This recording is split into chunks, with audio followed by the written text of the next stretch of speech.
அத்தியில தாயா சத்தி இருக்கு. சத்தியா? ஆமா. அண்ணே யுத்திய கொஞ்சம் சொல்லுங்கண்ணே. கல்யாணம் ஆக போகுதுன்னா உடனே இடுப்புல கை வைக்கிறது. தள்ளிடலையா போது சொல்றேன். இப்ப அத்திப்பழம் பொதுவாகவே எல்லாருக்கும் சொல்லுவாங்க இந்த ஆண்மையெல்லாம் பயங்கரமா அதிகரிக்குங்க, சூப்பரான விஷயங்க, ஆண்களுக்குலாம் சரியான விஷயங்க அப்படின்னு சொல்லிட்டு. ஆனா அத்திப்பழத்தை சாப்பிடுற முறைன்னு ஒண்ணு இருக்கு. இப்படி சாப்பிட்டாதான் இந்த பெனிஃபிட் கிடைக்கும் அப்படிங்கிறது இருக்கு. அதே மாதிரி அத்திப்பழம் ஆண்களுக்கு அப்படின்னு மட்டும் கிடையாது.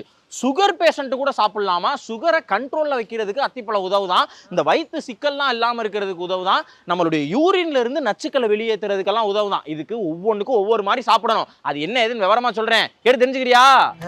அண்ணே நீங்க கல்யாணத்துக்கு வந்து மொய்யா கூட வைக்க வேணாம், விஷயத்த என்ன கொஞ்சம் சொல்லுங்கண்ணே.